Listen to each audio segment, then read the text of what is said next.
Hola, bienvenidos una vez más al podcast de la magia que somos. El tema que quiero tocar hoy es la iniciación por la gran cantidad de personas que han despertado, que van despertando y que luego no saben qué hacer como con sus vidas, no saben hacia dónde dirigirse o no saben en qué etapa de su proceso están. Entonces primero les hablaré de la iniciación desde un aspecto general, estas iniciaciones que venimos haciendo desde que nacemos, que ya están más bien establecidas como un sistema, y luego les voy a hablar de las iniciaciones a los misterios del alma. Entonces, ¿qué es una iniciación? En palabras simples, de una vez la mente nos lleva a pensar que iniciación es un inicio. Y sí, básicamente es un inicio, ¿no? Es un comienzo. Pero no solamente es ese comienzo, sino que atravesarlo, cruzar ese umbral que nos lleva a tener una conciencia más amplia. Cuando pasamos nuestras iniciaciones, entramos a un estado mental distinto.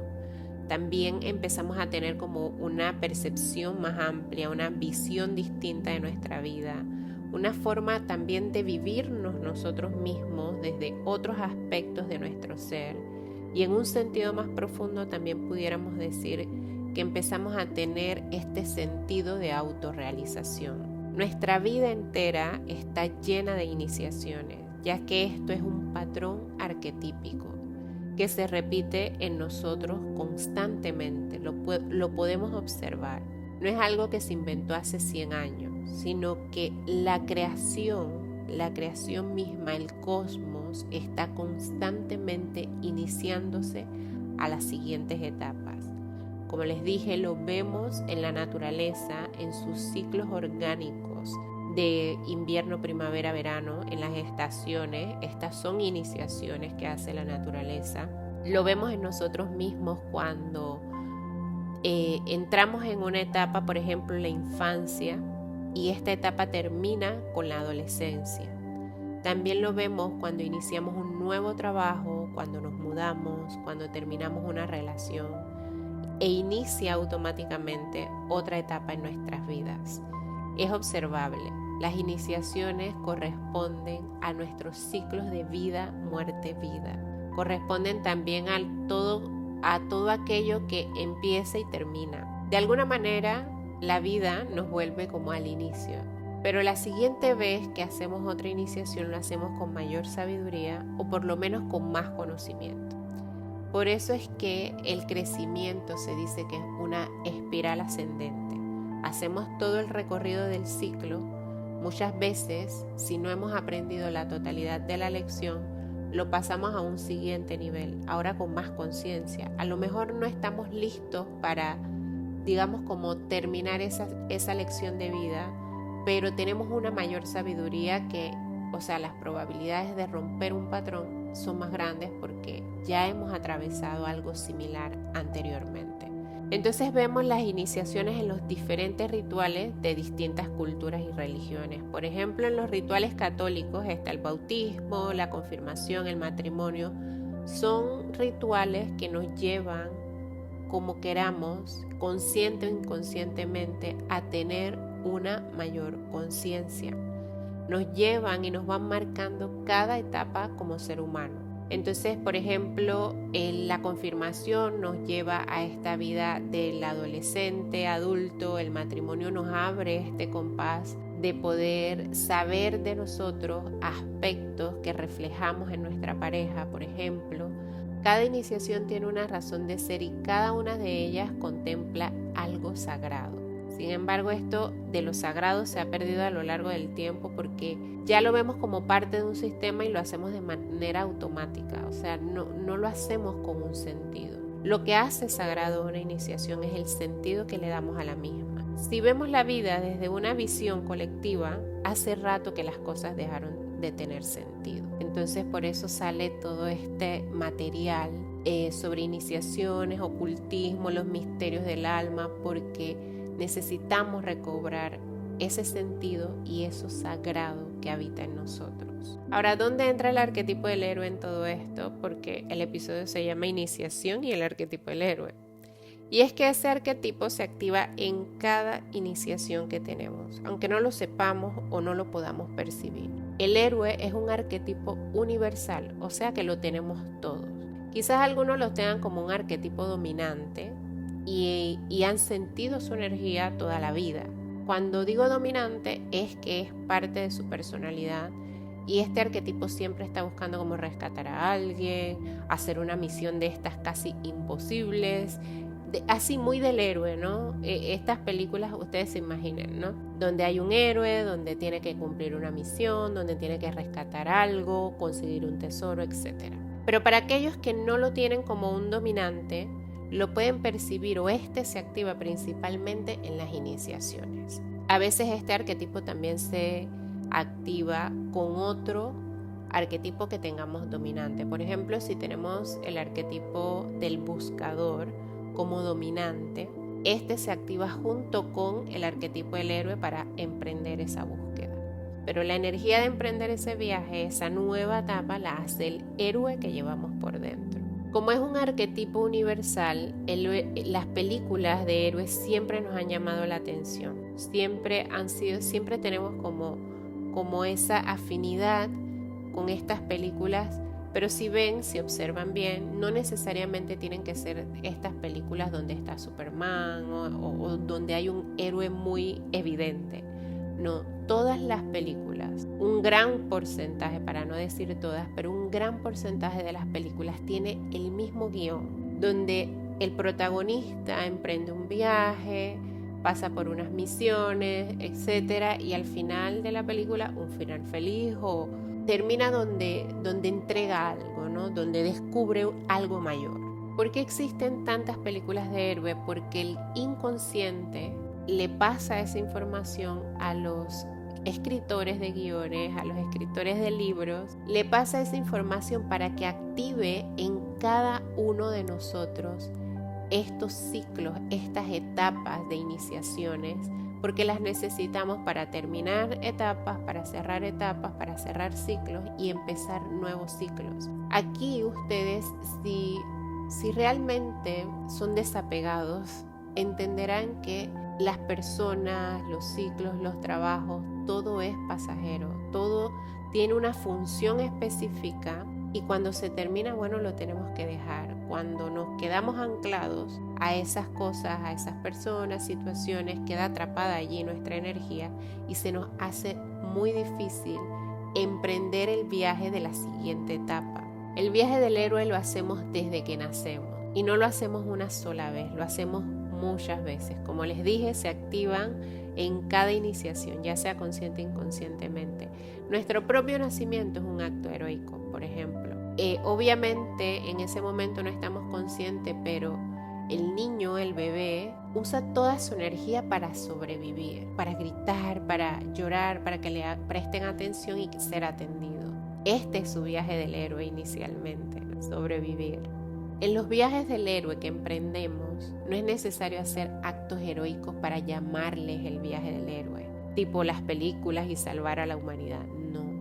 Puede ser que nuestro viaje del héroe se trate de ser un buen padre, un buen hijo, una buena madre, que se trate de ser un buen estudiante en diferentes etapas de nuestra vida, un buen esposo, por ejemplo, un buen artista, etc. Esto va acompañado del resto de los arquetipos, ¿no? Entonces, cumplir ese rol, a lo mejor simplemente cumplir de manera eficiente y a través de la luz de cada arquetipo, quizás ese es nuestro acto heroico. No necesitamos como saberlo todo ni tener una fuerza increíble a nivel físico o una fuerza a nivel mental. No, hay personas, definitivamente, si lo observamos, que simplemente han venido a ser buenos padres o buenas madres, ¿no? Ese es su acto o su viaje heroico. No todos venimos a lo mismo, pero sí en todos se repite simbólicamente el viaje del héroe.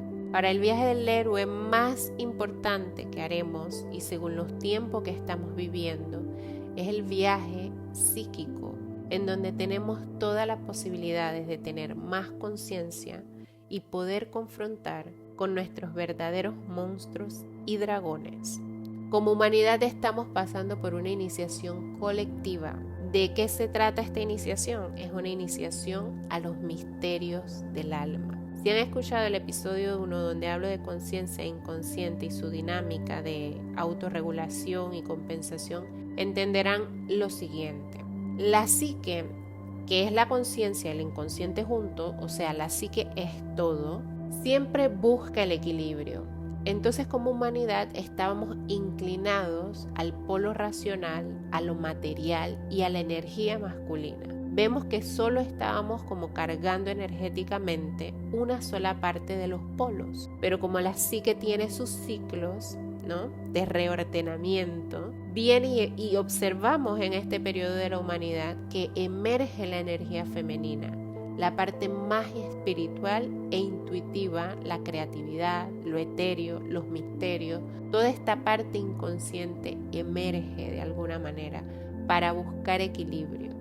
Lo que estamos viviendo no es casualidad, es una constante que se ha repetido a lo largo de la existencia humana, es una dinámica de equilibrio de todos nuestros procesos.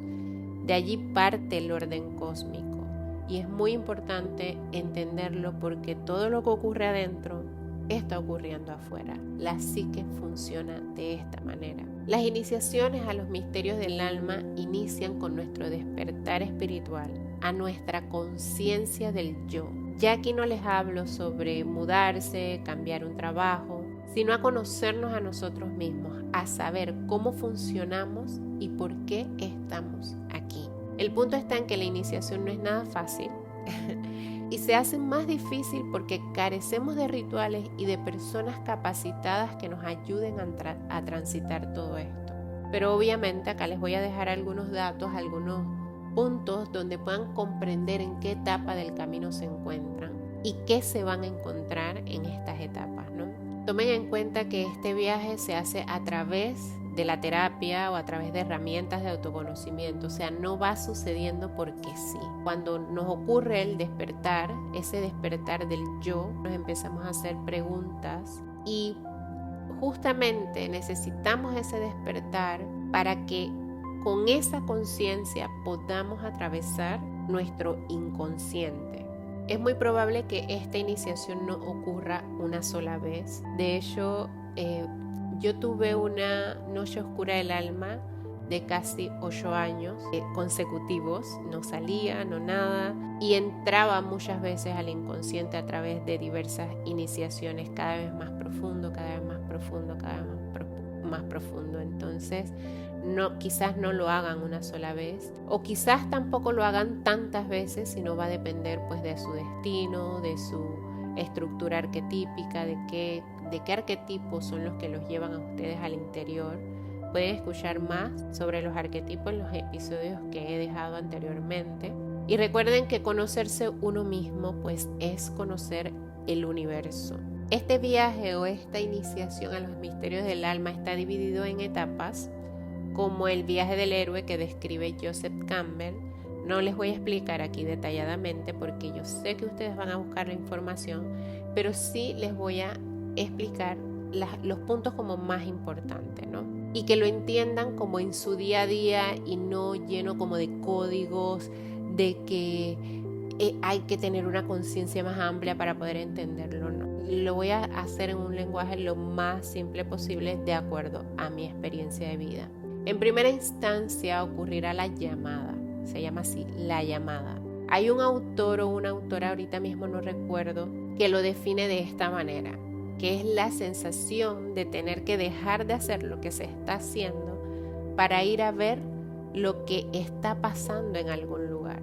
Es increíble cómo lo describe, porque cuando yo recibí la llamada, es casi como que literal cuando recibes una llamada en tu celular y tú decides si la atiendes o no. Pero recuerdo yo recibir la llamada muy intuitivamente, no fue una cosa como que me hablaron al oído, sino como dentro de mí estaba esa sensación de que tenía que dejar todo lo que estaba haciendo para ir a ver qué estaba pasando en ese algún otro lugar. Recuerdo que había recibido la llamada y yo me fui de viaje y pasé todo el viaje diciéndome, ¿yo qué hago aquí? ¿Qué hago aquí viajando? Yo tengo que estar en mi casa resolviendo qué es lo que me está pasando, me decía yo. Entonces terminé el viaje y apenas que llegué a mi casa fue encerrarme. La primera etapa de mi noche oscura del alma duró 7 meses.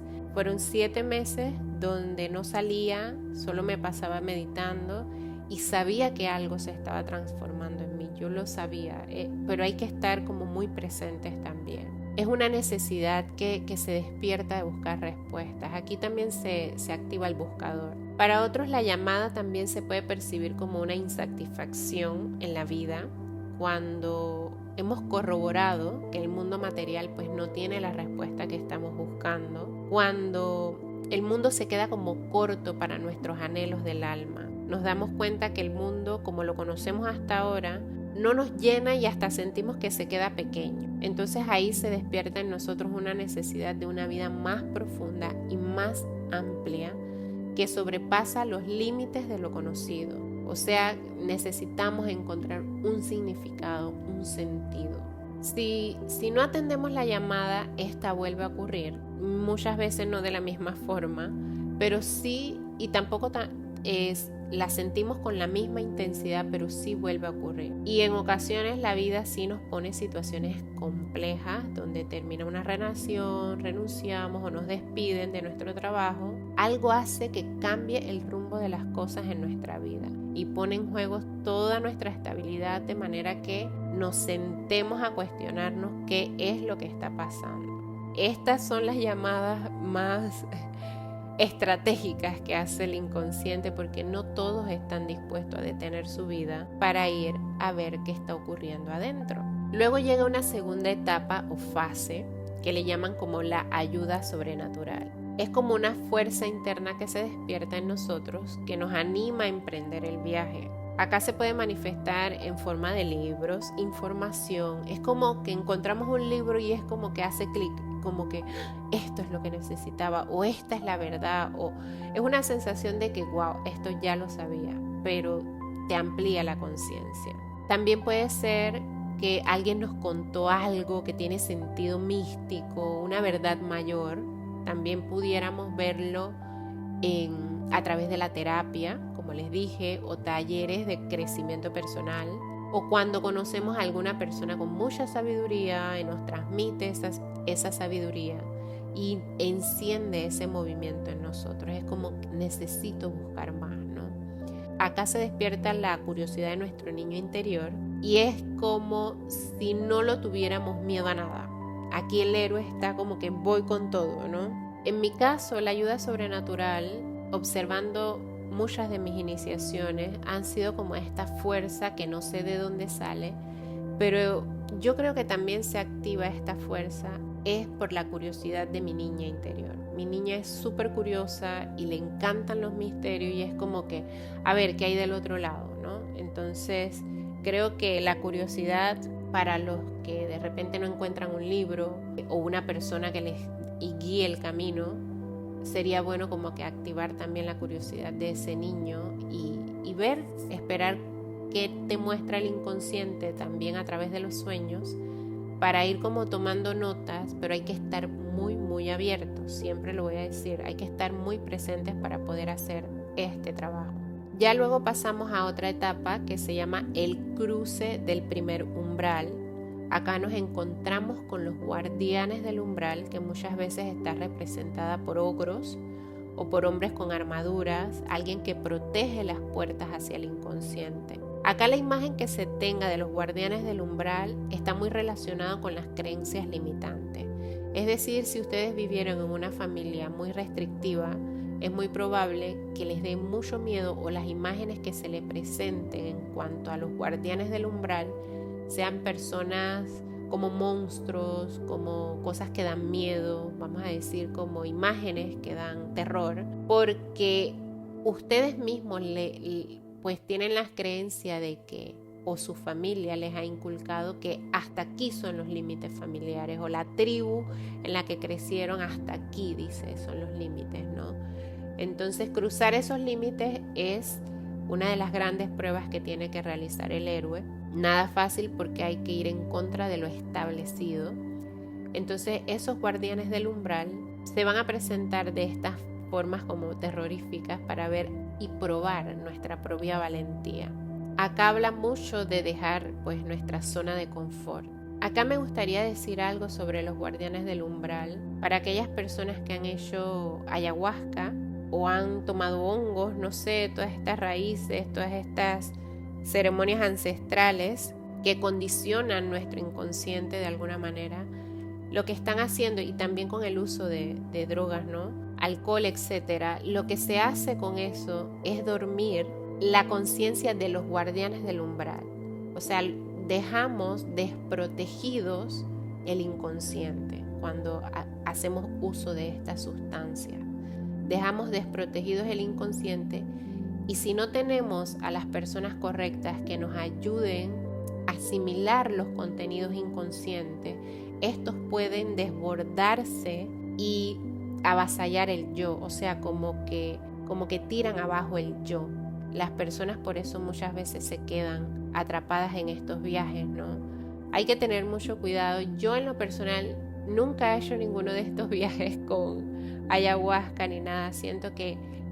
Creo que lo mismo que se hace a través del psicoanálisis se hace en estas tomas, y creo que el psicoanálisis se hace hasta de una manera más segura, porque no tenemos que confrontar de alguna manera a los guardianes del umbral, que tienen una misión específica, una función específica dentro de la psique. Los guardianes son los guardianes. Ellos protegen la entrada del inconsciente.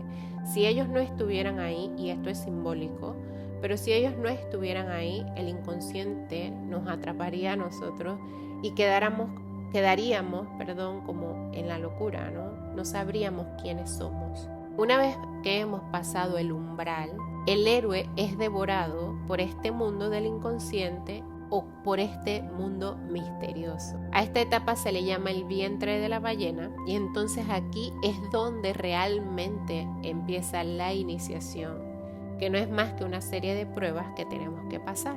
Una de las maneras más hermosas de contar en qué consisten estas pruebas del héroe está narrado en la historia de Eros y Psique. Ustedes la pueden buscar, es una historia súper linda, hermosa y más detallada. También la pueden buscar en internet. Aquí solo les voy a hablar algunas cositas, lo más importante. Pero así en síntesis, Psique le ruega a Afrodita recuperar el amor de Eros, y allí Afrodita le ordena realizar 4 pruebas casi imposibles de realizar. Entonces la primera prueba consistía en separar diferentes tipos de semilla. ¿Esto qué es? ¿Qué significa? Crear discernimiento en cada uno de nosotros. Cuando emprendemos este viaje, cuando se nos presentan las pruebas, se nos van a presentar, por ejemplo, muchísima información que no es. El discernimiento siempre va acompañado de nuestros principios y valores. Tomen eso en cuenta. Creo que también algo importante para crear discernimiento es el amor que nos tengamos a nosotros mismos y el compromiso que tengamos para realizar el camino del alma. Por ejemplo, si yo estoy comprometida con mi camino del alma y me ponen pruebas que me desvían de ese camino del alma, es más fácil poder discernir, porque ya estoy comprometida con algo. O sea, no puedo desenfocarme, ¿no? Entonces acá, por ejemplo, sí que termina o cumple con la misión, porque ella tenía un objetivo bien establecido, que era recuperar el amor de Eros. La segunda prueba consiste en conseguir el vellón de oro o el vellocino de oro, ¿no? ¿De qué se trata esta prueba? De domesticar, de domar nuestra parte instintiva, hacer contacto con nuestra parte más primitiva. Acá lo que tenemos que tratar es de confrontar al ego, saber hasta qué punto estamos condicionados por las ideas del ego, del sistema, de lo que creemos que era cierto, pero también qué deseos así muy primitivos, muy de animalitos todavía tenemos, y empezar a controlarnos. Es muy, muy importante. El autocontrol es una de las cosas más importantes dentro del proceso, porque la idea de poder avanzar, de de evolucionar es que podamos controlar nuestra parte instintiva y primitiva. No se trata de reprimirla, no se trata de negarla, no se trata de seguir llevándola a la sombra, sino de darle el lugar que corresponde, pero que ésta no nos supera a nosotros como seres humanos. Es decir, que nosotros podamos controlarla y que no sea esta parte la que nos controle a nosotros. La tercera prueba consiste en conseguir el agua de una fuente específica. Acá lo que habla es de la obtención de sabiduría y conocimiento. Todos tenemos de alguna manera que irnos como por alguna corriente filosófica, vamos a decir, también puede ser religiosa, todo es como muy intuitivo, ¿no?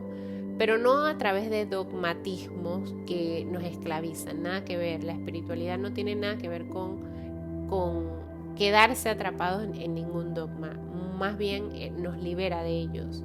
Entonces, cuando ya logramos discernir, separar la información, los hechos, logramos también domesticarnos a nosotros mismos, o sea, lograr tener autocontrol sobre nosotros. Básicamente se abre esta percepción de seguir tal corriente. Por ejemplo, yo les hablo desde una filosofía o una teoría junguiana. Ese es el camino que se abrió para mí. También uso la astrología, por ejemplo, que me encanta. Habrán otros que lo hagan a través de la meditación, quizás para otros a través del yoga, quizás otros a través del reiki, los registros akáshicos, qué sé yo. Hay muchas corrientes por las que podemos encontrar la sabiduría. Habrá quienes también se inclinen al budismo, a las filosofías orientales, etcétera, ¿no? Cada uno va como probando con el discernimiento y luego ya se establece para obtener esa sabiduría. Todas tienen sabiduría y créanme que todas, porque créanme que he pasado por muchas filosofías, esta es como la que me llamó, pero he pasado por muchas filosofías y al final todos dicen lo mismo, todos nos llevan al mismo lugar, a uno mismo. Entonces está la cuarta prueba, donde sí que tenía que ir con Hades y pedir a Perséfone, la reina del inframundo, un poco de su belleza. Entonces, ¿a qué se refiere con esto? Se refiere al encuentro con la sombra. Una vez que pasemos por esta parte donde tenemos que encontrarnos o confrontar nuestro ego, automáticamente como que se libera esta necesidad de confrontar nuestra sombra. Ya les había comentado que no siempre se hace una sola iniciación a los misterios del alma. De hecho, hay que hacerla varias veces porque cuando nos encontramos con nuestra sombra o tenemos que confrontar nuestra sombra, no la podemos confrontar toda de una vez. Es un proceso largo, enorme. Entonces, es muy probable que por cada aspecto de nuestra sombra tengamos que hacer una iniciación por separado, ¿no? Entonces, este encuentro con la sombra a veces resulta lo más difícil, lo más retador, porque las sombras serían como nuestros monstruos. Ahora, una vez encontremos y confrontemos la sombra, también lo haremos con el animus y el ánima, que son nuestra contraparte femenina y masculina. De eso hablaré en otro episodio. El ánima es la mujer, por decirlo así simbólicamente. El ánima es la mujer que habita en el hombre y el animus es el hombre que habita en la mujer. Es la energía masculina y la energía femenina. Y luego tendríamos que confrontar el sí mismo, que es la porción del todo en cada uno de nosotros. Es ahí cuando logramos conocer, digamos, la totalidad, o a Dios, o al gran espíritu, o la fuente, como ustedes quieran llamarlo. Esta parte es como que lo más increíble, pero como también es arquetípico, muchas personas se quedan como atrapadas en esa cosa tan grande, porque de verdad que es como maravilloso. Pero no podemos quedarnos ahí porque tenemos que volver a la vida real y tal, la vida física, ¿no? Porque real es el inconsciente también. Entonces, en este encuentro con la sombra, nos vamos a encontrar con los verdaderos monstruos que tenemos, pero también nos vamos a encontrar con aquellas cosas que hemos tirado a la sombra porque a otros no le agradaban o porque con esos aspectos se nos hacía más difícil encajar en el mundo, por ejemplo. esta confrontación con la sombra es lo que poco a poco nos va liberando. Es el material inconsciente que traemos a la conciencia para ser integrado. Una vez que podamos integrar todos los aspectos de nosotros, incluyendo el ánimo y el ánima y el sí mismo, es donde encontramos la totalidad de nosotros mismos. Es este sentido de autorrealización. Entonces, más o menos, eso es lo que es una iniciación. Recuerden, siempre se los voy a decir, no es una sola vez. Una vez que ustedes terminen con una iniciación, por ejemplo, se mudan, etcétera, etcétera, automáticamente termina una, empieza otra etapa. Siempre estamos iniciando, siempre estamos volviendo al principio en un nivel más alto, con más sabiduría, con más conocimiento. Ojalá que puedan observar todos estos procesos detenidamente, detalladamente en su propia vida y ustedes puedan encontrar, observar lo simbólico de la vida en ustedes.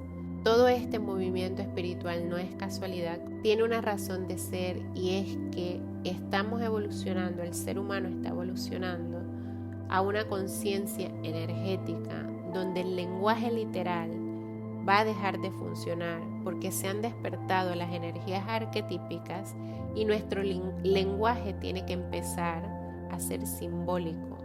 Tenemos que elevar nuestras creencias a creencias más espirituales porque estas creencias más espirituales tienen un mayor sentido para la vida y nos alejan, nos liberan del sufrimiento que nos mantiene el mundo físico en su manera más literal.